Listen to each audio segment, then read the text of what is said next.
Assalamualaikum warahmatullahi wabarakatuh. Perkenalkan, nama saya Raditya Arya Pratama.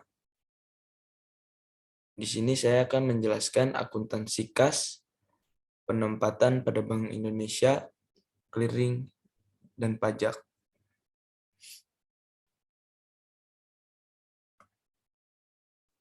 Pendahuluan. Pada penjelasan kali ini, saya akan membahas secara khusus akuntansi untuk transaksi kas, penempatan pada Bank Indonesia dan bank lain, serta pembayaran pajak.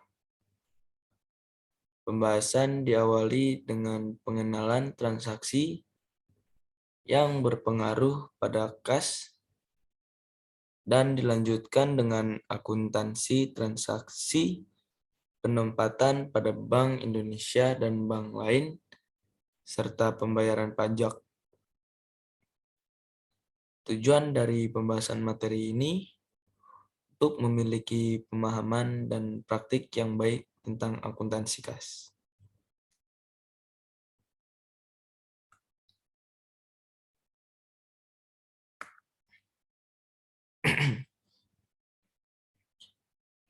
Akuntansi kas.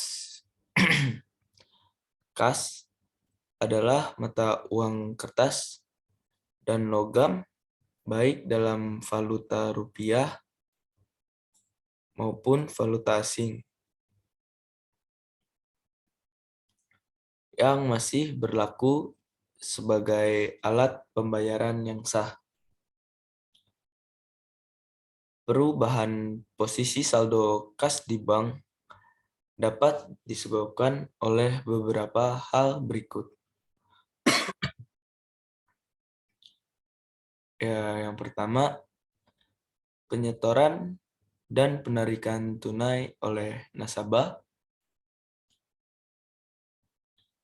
Lalu yang kedua, penyetoran kepada Bank Indonesia atau penarikan dari rekening bank yang bersangkutan di Bank Indonesia. Lalu yang ketiga, penggunaan untuk transaksi internal bank seperti untuk dana kas kecil, pembayaran biaya-biaya operasional, biaya gaji, dan sebagainya.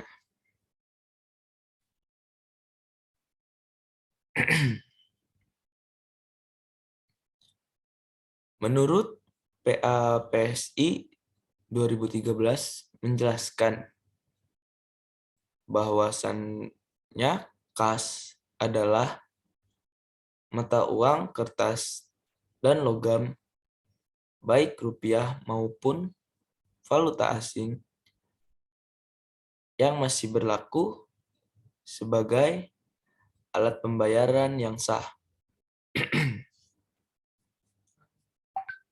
Kas termasuk kas besar, kas kecil, kas ATM, dan kas dalam perjalanan.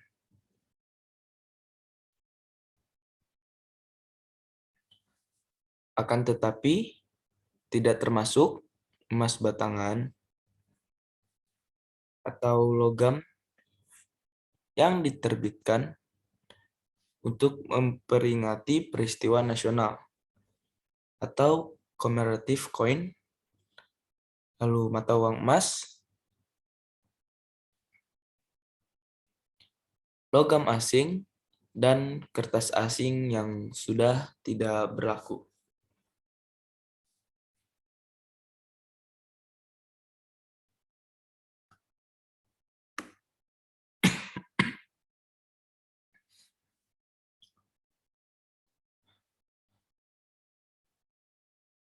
Akuntansi kas senantiasa terkait dengan beberapa jenis transaksi di atas. Berikut ini akan dibahas akuntansi kas untuk transaksi internal bank syariah.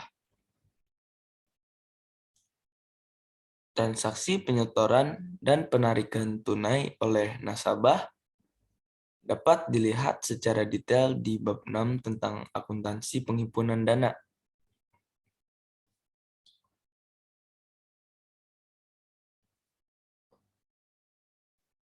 Lalu adapun transaksi penyetoran kepada Bank Indonesia atau penarikan dari rekening bank yang bersangkutan di Bank Indonesia akan dibahas pada subbab giro pada Bank Indonesia bab ini.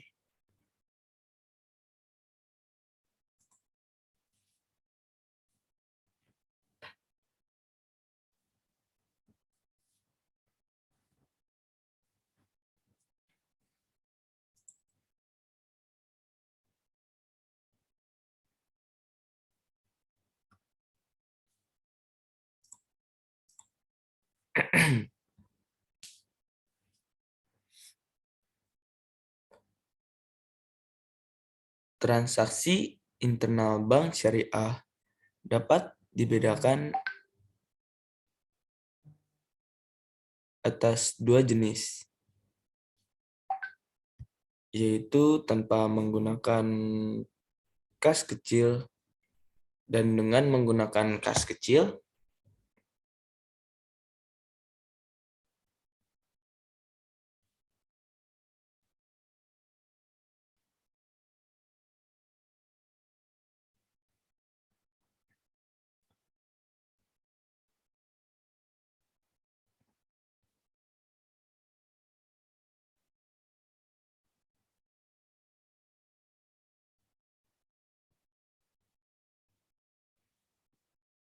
Untuk transaksi tanpa menggunakan kas kecil, bank biasanya melakukan pembayaran via rekening.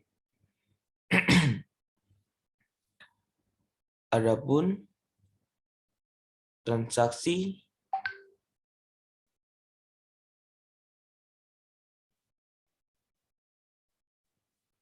dengan menggunakan kas kecil biasanya dilakukan untuk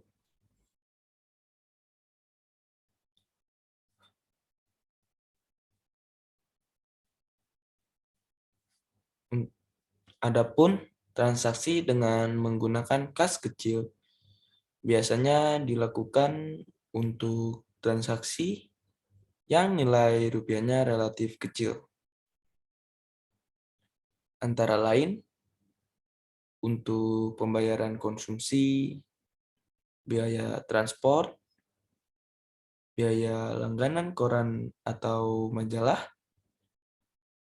dan biaya listrik atau air.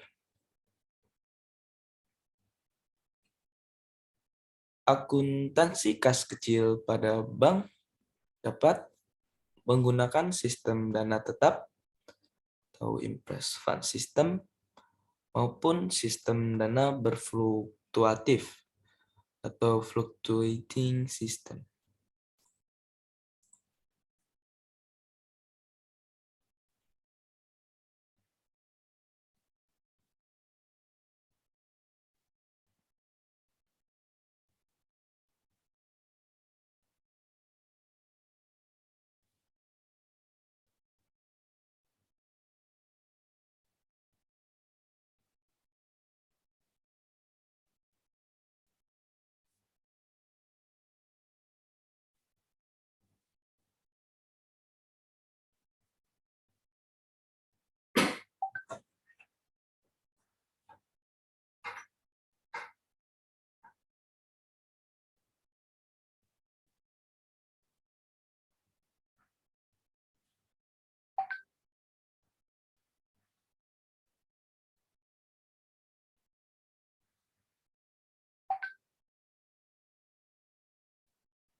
Lalu, transaksi dana kas kecil dengan sistem dana tetap meliputi pembentukan dana kas kecil, pemakaian dana kas kecil, dan pengisian dana kas kecil. Dalam sistem ini, pada saat pembentukan dana kas kecil, bank akan mendebit dana kas kecil dan selanjutnya pemakaian kas kecil tidak di jurnal, tapi hanya diarsip sehingga saldo dana kas kecil akan tetap.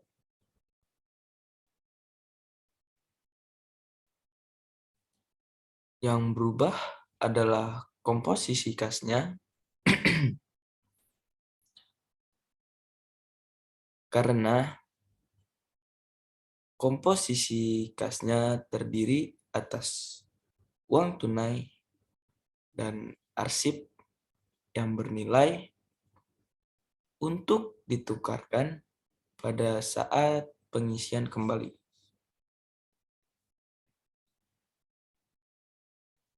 Jumlah uang yang berkurang, tetapi bukti pemakaiannya bertambah pada saat pengisian kembali. Bank akan mendebit biaya-biaya yang telah dikeluarkan dan mengkredit rekening kasnya.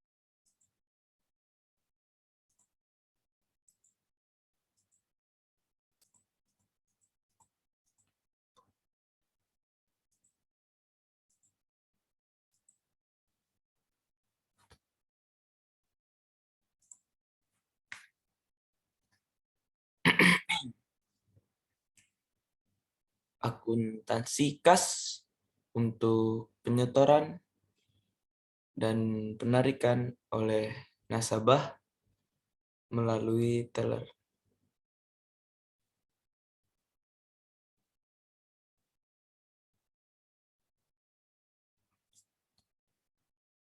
Yang pertama,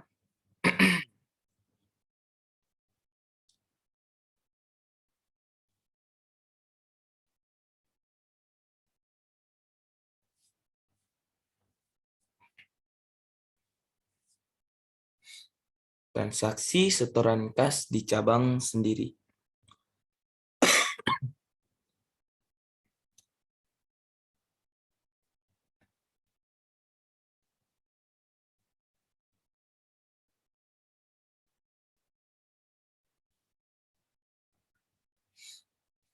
Transaksi setoran cabang sendiri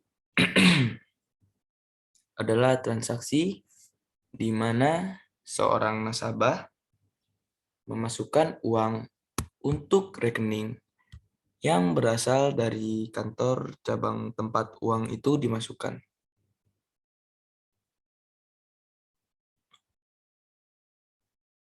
Misalnya, pada tanggal 2 Agustus, Ibu Yanti, nasabah Bank Syariah Mandiri, cabang Pekanbaru, melakukan setoran tunai di kantor cabang Pekanbaru ke rekeningnya sebesar 250.000.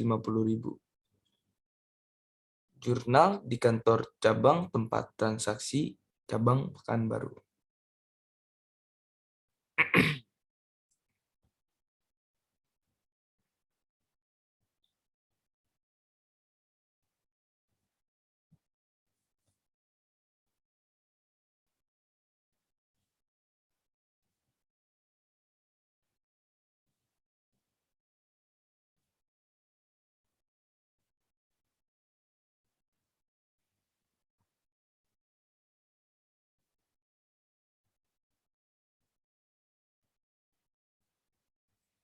Lalu, yang kedua, transaksi penarikan kas di cabang sendiri.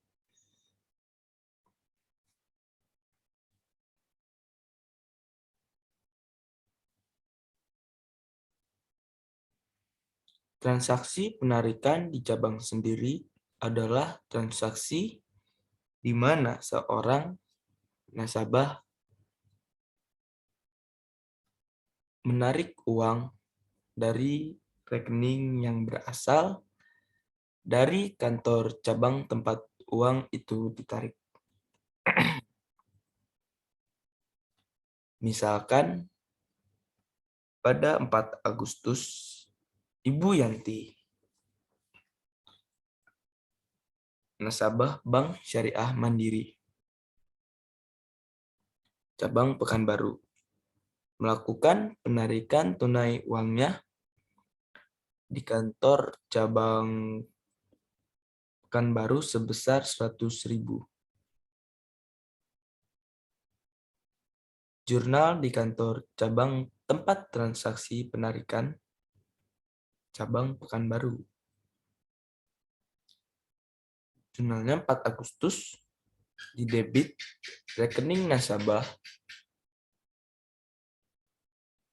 Yanti 100.000 dan pada kredit kas 100.000.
Transaksi setoran kas ke cabang lain.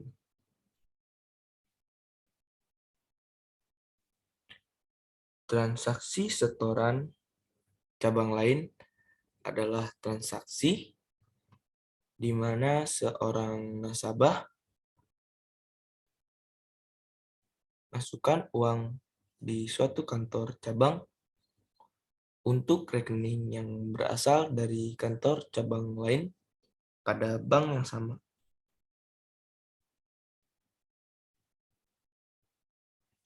Misalnya, pada tanggal 7 Juli, Bu Asminah melakukan setoran tunai di kantor cabang Surabaya ke rekening BSP atas nama Danti di Yogyakarta sebesar 150.000.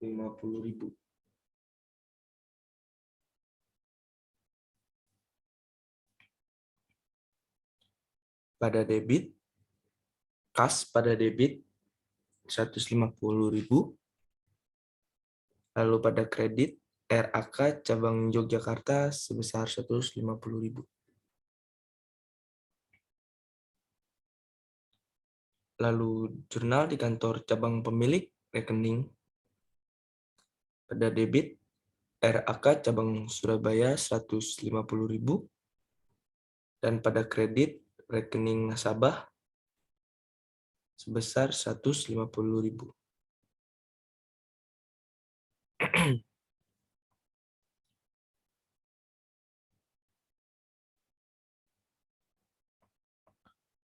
Lalu transaksi penarikan kas di cabang lain.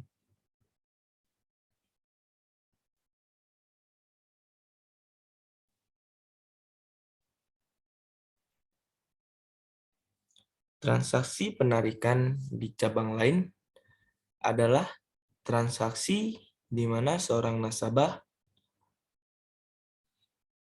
menarik uangnya di suatu kantor cabang melalui kantor cabang lain pada bank yang sama. Misalnya, pada tanggal 10 Agustus, Ibu Yanti, nasabah Bank Syariah Mandiri, cabang Pekanbaru, melakukan penarikan di Bank Syariah Mandiri, cabang Padang sebesar 50.000. Maka jurnalnya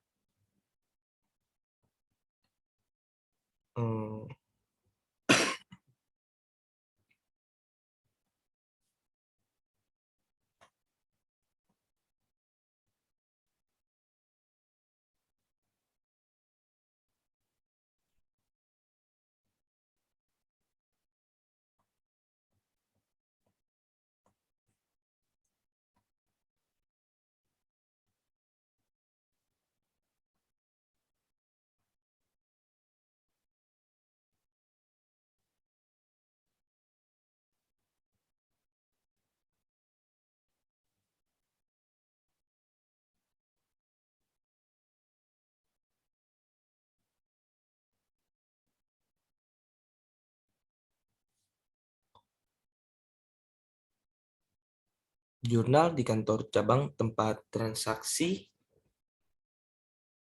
penarikan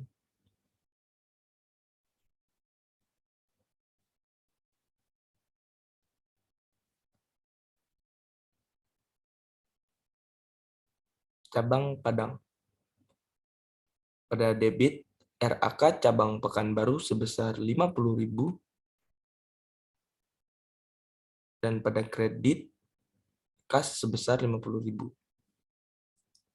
Lalu jurnal di kantor cabang pemilik rekening cabang Pekanbaru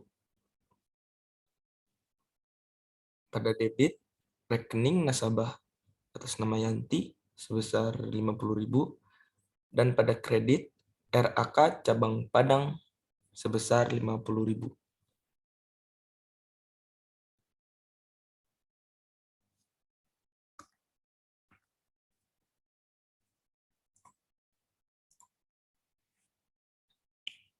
akuntansi kas melalui Automatic Teller Machine atau ATM.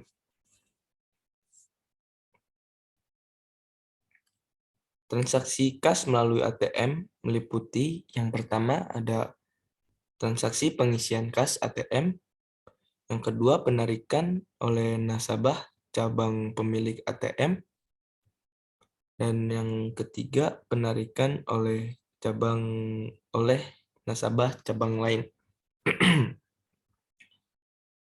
Pengisian kas ATM. Transaksi pengisian kas ATM merupakan transaksi bank mengisi kas yang terdapat dalam ATM.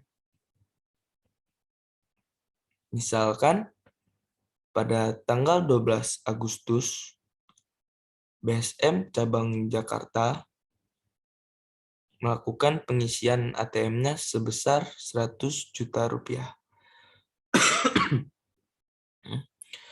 Maka jurnalnya adalah sebagai berikut.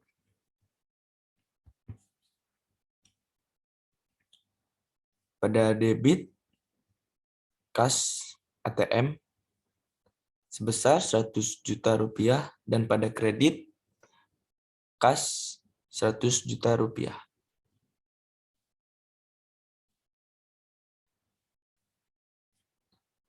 Lalu penarikan kas oleh nasabah cabang pemilik ATM.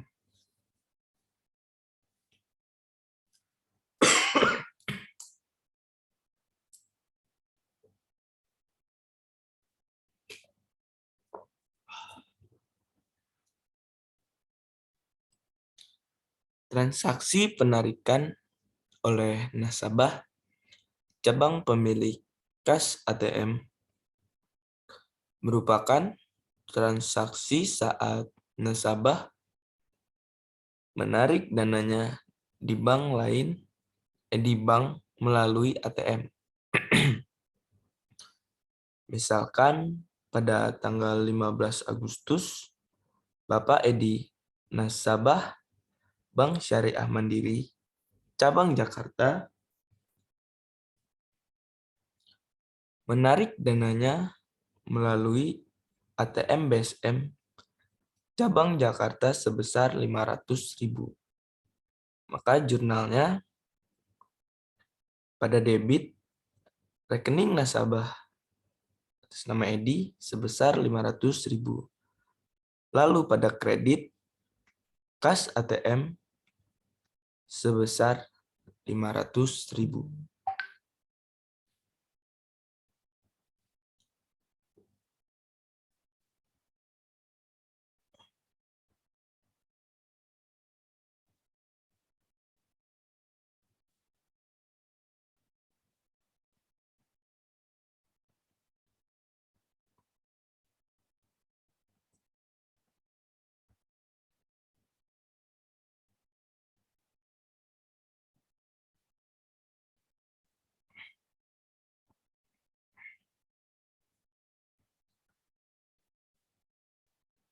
Penarikan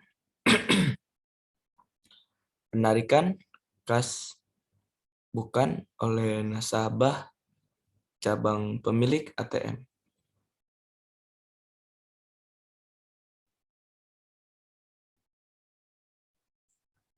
Transaksi penarikan bukan oleh nasabah cabang pemilik kas ATM merupakan transaksi saat adanya nasabah dari cabang lain yang menarik dananya di bank melalui ATM. Misalkan pada tanggal 15 Agustus, Ibu Desmiati nasabah BSM cabang Padang menarik dananya melalui ATM BSM cabang Jakarta sebesar 300.000. Maka jurnalnya adalah jurnal di kantor cabang tempat transaksi penarikan ATM itu cabang Jakarta. Pada debit RAK cabang Padang sebesar 300.000 dan pada kredit kas ATM sebesar 300.000. Lalu pada jurnal di kantor cabang asal rekening yang ditarik, yaitu cabang Padang, pada debit rekening nasabah Desmiati sebesar 300.000 dan pada kredit RAK cabang Jakarta sebesar 300.000. Kas ATM merupakan pos tersendiri untuk memudahkan identifikasi transaksi. Pengisian ATM dilakukan apabila stok kas pada mesin sudah melewati titik minimal. Jurnal pada ATM dilakukan otomatis oleh sistem.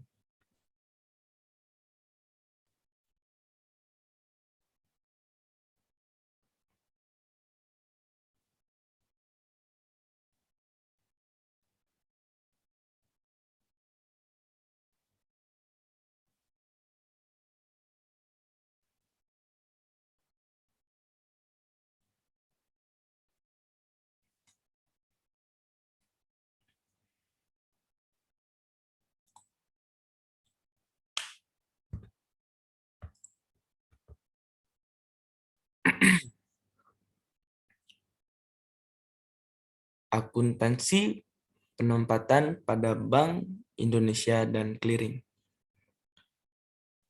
Penempatan pada Bank Indonesia. Penempatan pada Bank Indonesia dilakukan dalam bentuk giro dan sertifikat wadiah Bank Indonesia.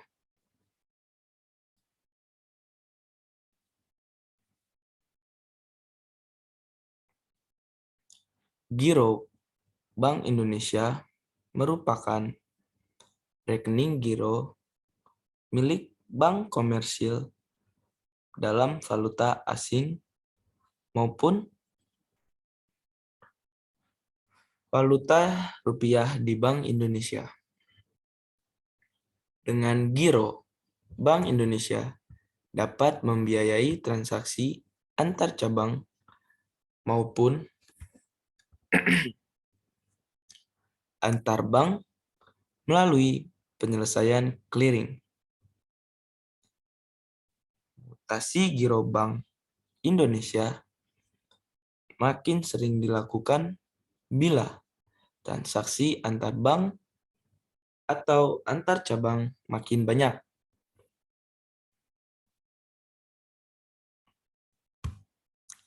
Transaksi tersebut dibatasi oleh Bank Indonesia tidak boleh sampai mengakibatkan ketentuan jumlah giro wajib minimum tidak tercapai.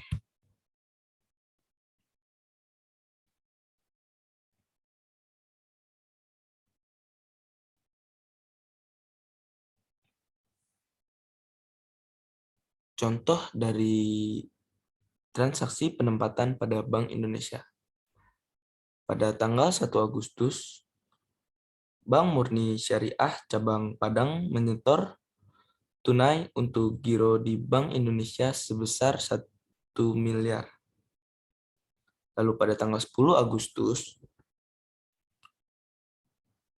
Bank Murni Syariah Cabang Padang mengambil dana di Bank Indonesia sebesar 400 juta. Jurnal dari kedua transaksi di atas. Yang pertama, pada tanggal 1 Agustus, pada debit giro pada Bank Indonesia sebesar 1 miliar. Lalu pada kas pada kredit sebesar 1 miliar. Lalu pada 10 Agustus, kas di debit sebesar 400 juta dan giro pada Bank Indonesia terdapat di kredit sebesar 400 juta rupiah.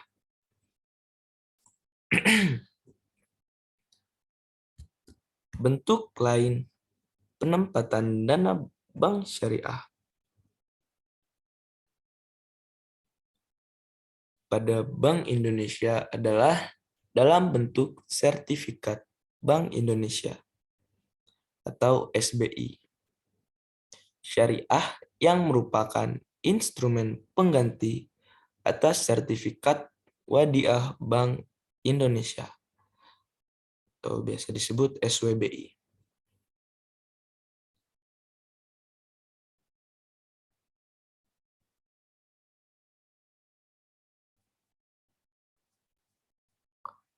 Baik SBI Syariah maupun SWBI merupakan sarana penitipan dana jangka pendek oleh bank syariah yang mengalami kelebihan likuiditas.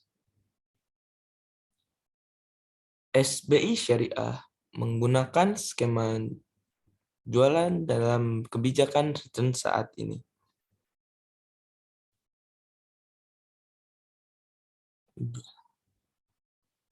Mengacu pada SBI konvensional. Sebagai alternatif terhadap acuan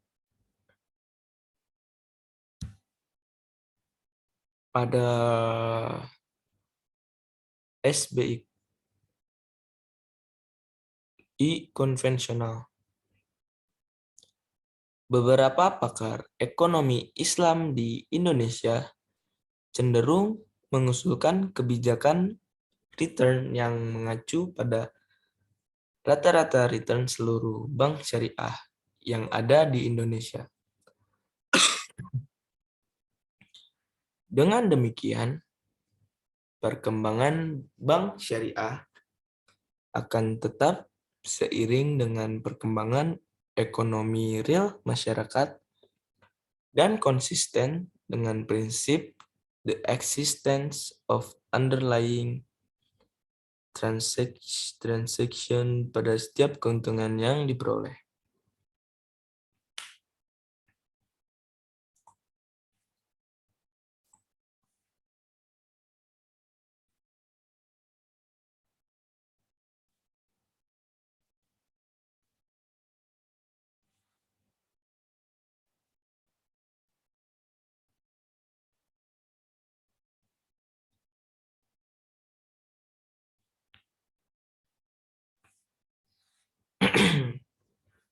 Lalu clearing.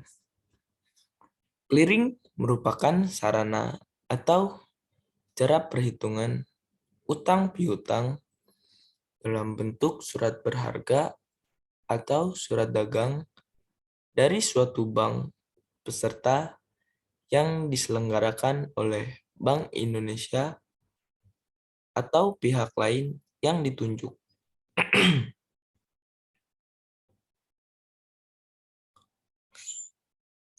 Untuk mengikuti clearing, bank komersil harus terlebih dahulu terdaftar sebagai peserta clearing pada penyelenggara clearing, yaitu Bank Indonesia. Dalam kegiatan clearing, digunakan warkat, dokumen, dan formulir clearing. Warkat adalah alat pembayaran bukan tunai yang diperhitungkan atas beban atau untuk rekening nasabah atau bank melalui clearing. Beberapa bentuk warkat adalah cek, biljet, giro, wesel bank untuk transfer, surat bukti penerimaan transfer, surat bukti penerimaan transfer, nota debit, dan nota kredit.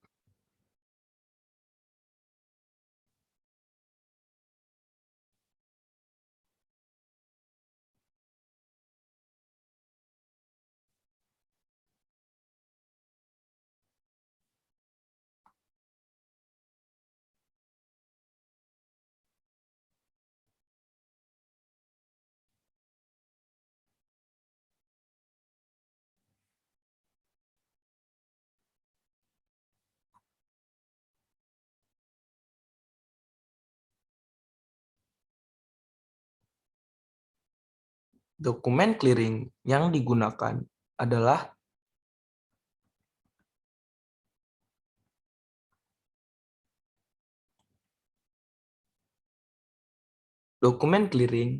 digunakan adalah daftar warikat clearing, penyerahan atau pengembalian yang disediakan oleh masing-masing peserta. Formulir clearing adalah formulir yang digunakan untuk proses perhitungan clearing, meliputi neraca clearing, penyerahan, dan pengembalian yang disediakan oleh penyelenggara clearing. Neraca clearing penyerahan dan pengembalian yang disediakan peserta clearing, dan biljet saldo clearing yang disediakan oleh peserta.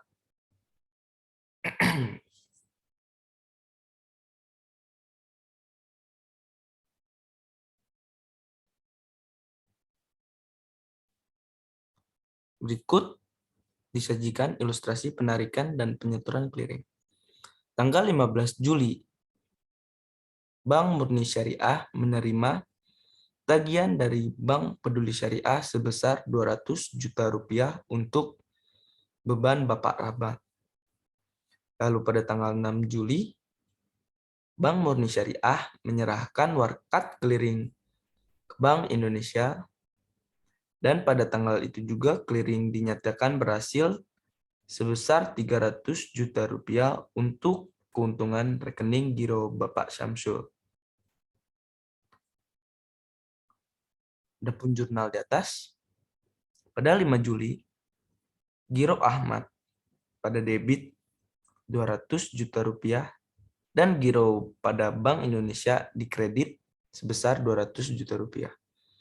Lalu pada tanggal 6 Juli, giro pada Bank Indonesia pada debit sebesar 300 juta rupiah dan giro Syamsul pada kredit sebesar 300 juta rupiah.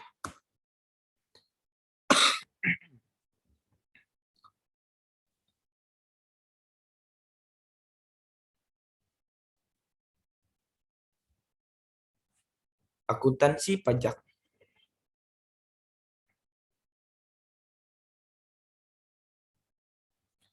Aktivitas bank syariah yang mengakibatkan bertambahnya pendapatan seseorang merupakan objek pajak yang harus dibayarkan kepada negara.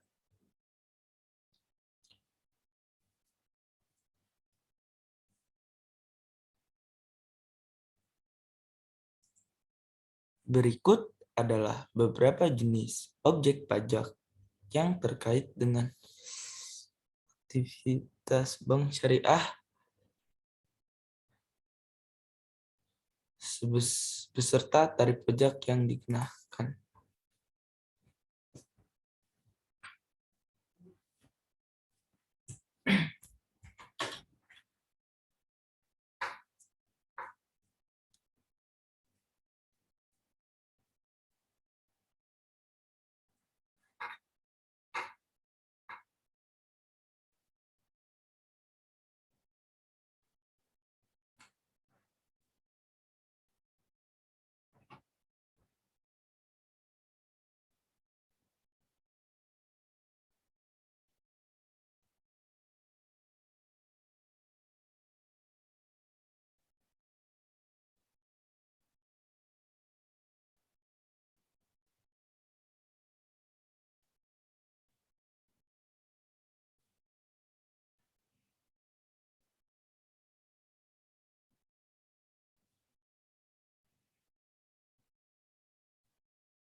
Yang pertama, penerimaan bonus giro wadiah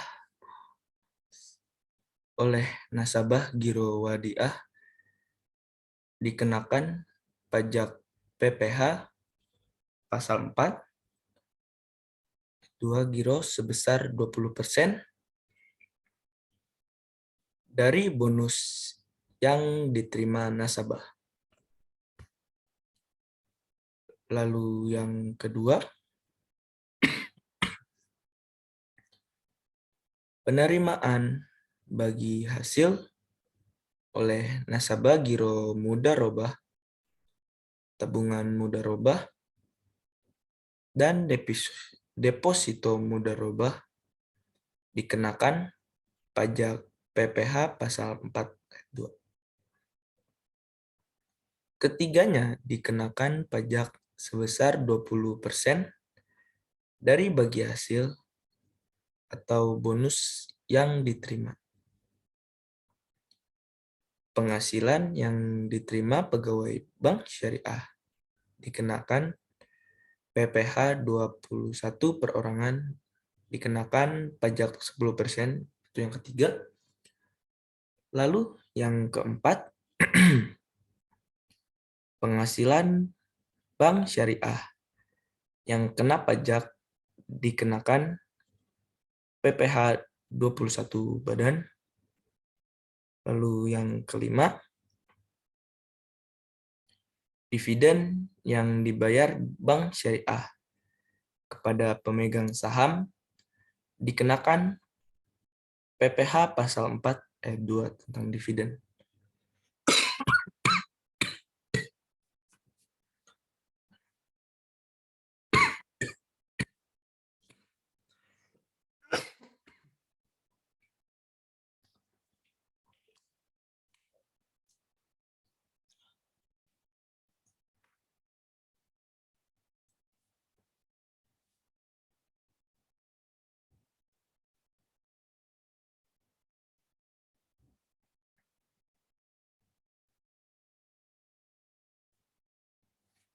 Pajak yang dipungut oleh bank disimpan terlebih dahulu dalam rekening titipan kas negara dengan subrekening sesuai dengan jenis pajak yang dipungut. Secara berkala, pajak tersebut dibayar pada rekening pemerintah Bank Indonesia. Terima kasih. Sekian penjelasan dari saya. Kurang lebihnya mohon maaf. Wassalamualaikum warahmatullahi wabarakatuh.